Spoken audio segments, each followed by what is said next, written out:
All right, everyone. CNN on points. Chris Cillizza retweeted something earlier, and it actually was retweeted from there into the ground and widely posted about by certain other sort of left-leaning alt-media networks, as though it were true. It isn't, but I'll get into that. Depicting Trump meeting the Polish president and first lady. Trump is with Melania. And Trump reaches out his hand to shake the First Lady of Poland's hand, and she walks past and shakes Melania's hand. Now, if you cut the video off there, it makes Trump look awkward. But if you extend it by about 2.5 seconds, you see she immediately turns around and shakes Trump's hand. They were shaking hands for the first time as First Ladies, sort of customary, just makes sense, is polite. Trump happening to be a little bit closer doesn't matter because she had already locked eyes on Melania. She was shaking her hand. So there was nothing really awkward about it. There was no stiffing of Trump's offer of a handshake to the Polish First Lady.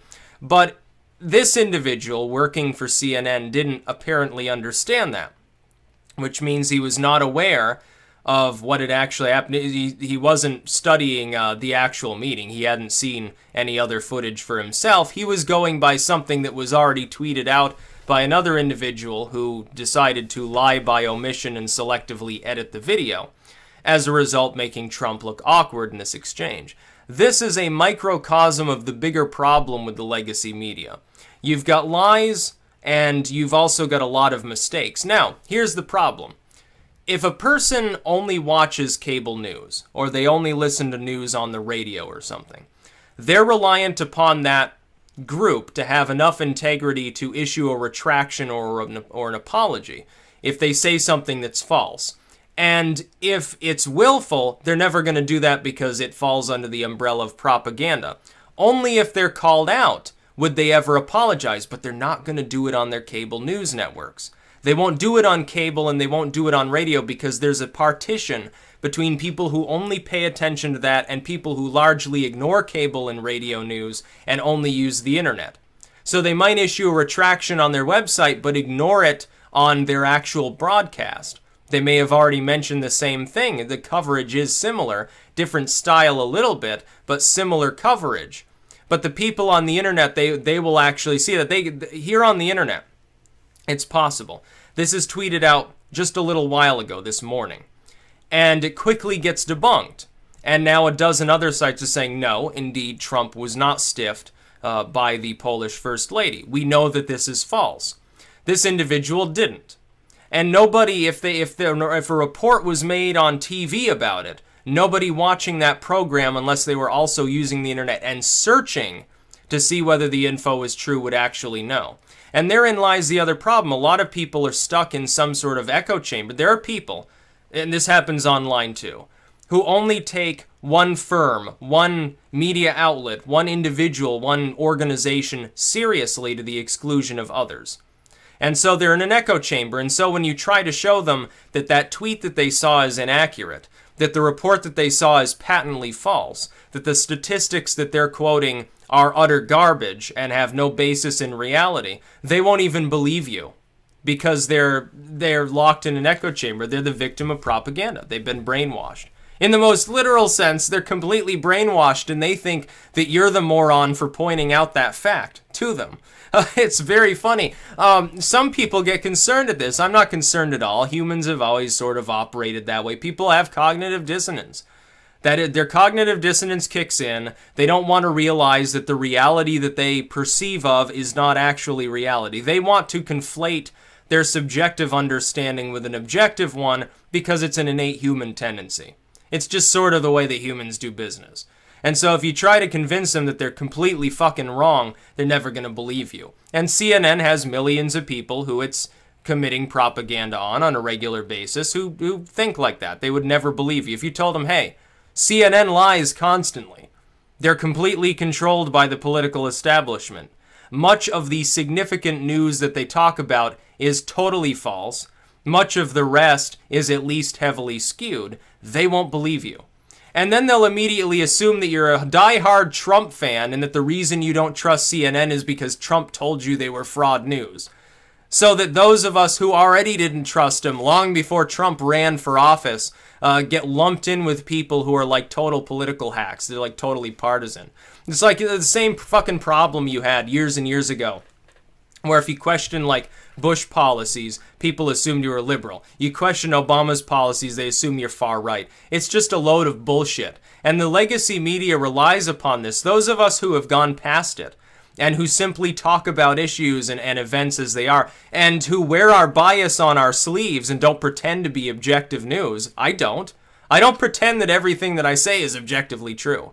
I give my opinion. I give my analysis. I make predictions. People understand I have certain biases in my religious and political and social beliefs. And it's all good. I'm not going to sit here in a tuxedo and deny that that's the truth. But CNN does. They put on the tux and they pretend that their reporting is objective, that it has extra credibility because they have a journalism degree. It's simply not the case. Here you have an individual, academically trained, works for a major news organization, presumably has journalism degree, has the intellectual chops to be able to read off a teleprompter. And this individual doesn't even know enough to check before retweeting this and assuming that it's real. That's what we're dealing with. These are perfectly fallible human beings. And in a bureaucratic style of order that you get in a legacy outlet, strangulated as a microcosm of bureaucracy in general. Anyway, things get lost along the way. It's like a game of telephone. And so sometimes the check things twice before you report on them system doesn't quite work out. I think we're seeing this in full swing right now. It's funny. Some of these people just assume that Trump is A, nuts, or B, evil, or C, totally inept and awkward at every possible opportunity. And that's what we see here, number 3. The assumption that Trump did something awkward based on just a 2-second long video clip. That's all it was. He took it seriously, assumed it was real. CNN's done this before. All of these outlets have. That's another thing I would point out, and I have to mention this anytime I talk about the legacy media. Don't exonerate any of them. Doesn't matter whether it's CNN, MSNBC, Fox, ABC, NBC, or any of the other so-called major networks. They're all doing basically the same thing, and they've devolved into clickbait. They're pundits. You think that this guy doesn't get a rush from getting 100 more followers by scooping everyone by retweeting something that he probably will never apologize for being wrong about in the first place? And CNN's taking a pounding right now, by the way. Their advertisers are being constantly contacted by probably hundreds of thousands of people. That is in full swing on Reddit, on 4chan, and elsewhere. Their app has gone down from a highly rated app to micro 1 star. If there was a less than 1 star rating, CNN's app would have it. Their YouTube page has been hounded and pounded so that they've got thousands of downvotes on all their videos, and basically every comment is some permutation of, hey, you're frauds, you lie to people all the time, fraud news network, haha, praise Trump. They're reaping the rewards of what they did. And it's good to see. I wish this would happen to all of the legacy outlets. I really do. I wouldn't spare any. It's like when Fox got fucked up, when they fell to number 3 in the wake of like O'Reilly and Ailes and all this shit. I laughed about it. Ha! It was great. I don't care. Oh, they supported Trump, so I gotta give him a pass. Like I'm some sort of super fucking Trump fan or something, and didn't vote for him because Hillary Clinton was friggin' nuts. No, Fox collapsing is great. It was wonderful. Watching CNN get damaged, it's great. I hope they get completely crippled by this. I hope they fall to number 5 and really wallow in despair. I hope ABC falters. I hope they all falter. It would be the best thing for the world if all of those outlets stopped existing altogether. I mean, not even like, oh, they change over to streaming online and do away with their cable presence. No, I mean, stop existing altogether. That would be so wonderful. We don't need them. We've got citizen journalism. We've got citizen news analysis. We've got citizen everything now. It's totally democratized on the internet. You simply consume what you choose to consume. Also, bit of advice, last piece. Don't fall into an echo chamber. Don't just get your news from people who wear their bias on their sleeve and are on the left or on the right, or from any particular religion, or any particular social ideology. Make sure to keep tabs at least on everything. Everything that you reasonably can, given the time that you can allot to doing so. It'll make you a smarter person. It's better that way. That's about all. Peace out.